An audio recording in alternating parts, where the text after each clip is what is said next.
Mobile के जमाना आ गए। मोबाइल बढ़ियो बा, मोबाइल खराबो बा। ये लिए हम बतावत तानी शर्मा जी, मोबाइल के जमाना आ गए। 4 लड़का कमाई लेके यार पराई, मोबाइल के जमाना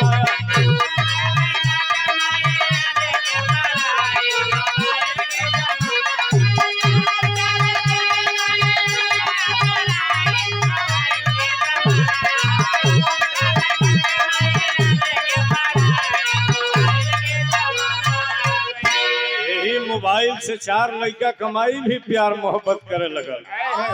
आज बिरहा का हालत का बा, बिरहा में ये भीड़ न होके नेट फलऊ के गहना जी।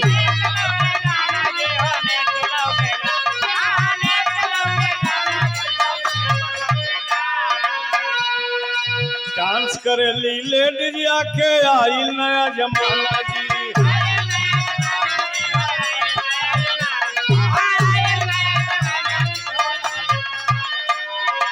एको भी रहा या न बाटे भावे धून तराना जी।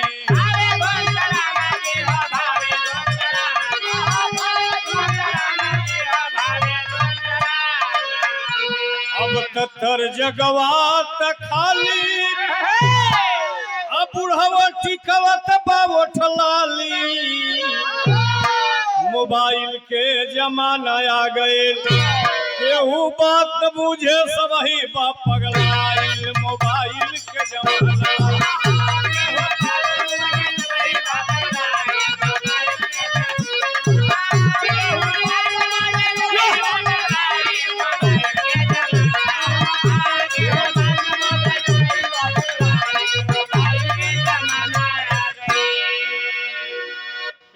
क्या बात है।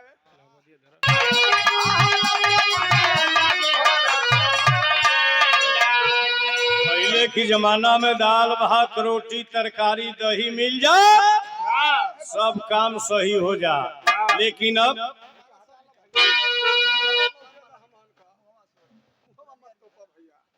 नजर में नजर मिले कि दही का फैशन कहीं न बाटे लौके मुर्गा अंडा जी।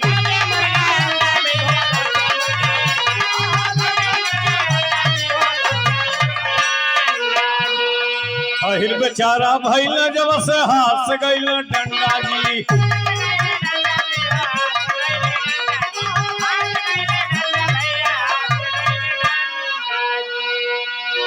अब बार में मेहंदी पोत के अब तक बुढ़ो लगे लवंडा जी।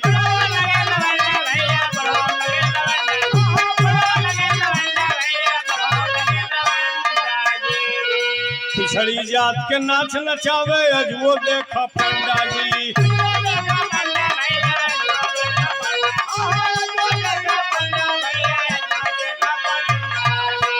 ना बनैतिकता के होश, अब दुनिया हो गई मदहोश।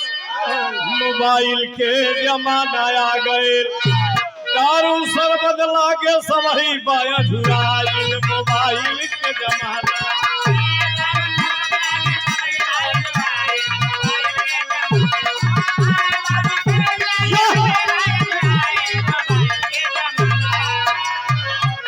और ढेर सारे रुपयों का सम्मान हमारे शर्मा जी, जो शर्मा नैया जी।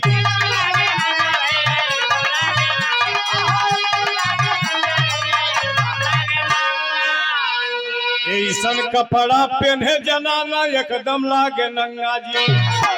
आई है बीमारी असली बाटे केहू न बाटे चंगा जी।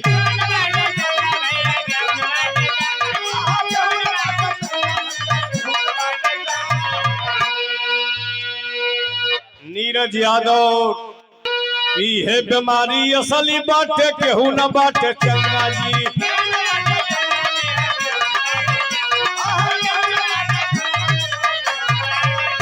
घर घर का बीमारी हो गई बा फैशन की दुनिया में। बाप महतारी भी बच्चन के बोल नहीं के पावा। और शहर का नाला वाला पानी लेके ढोए गंगा जी।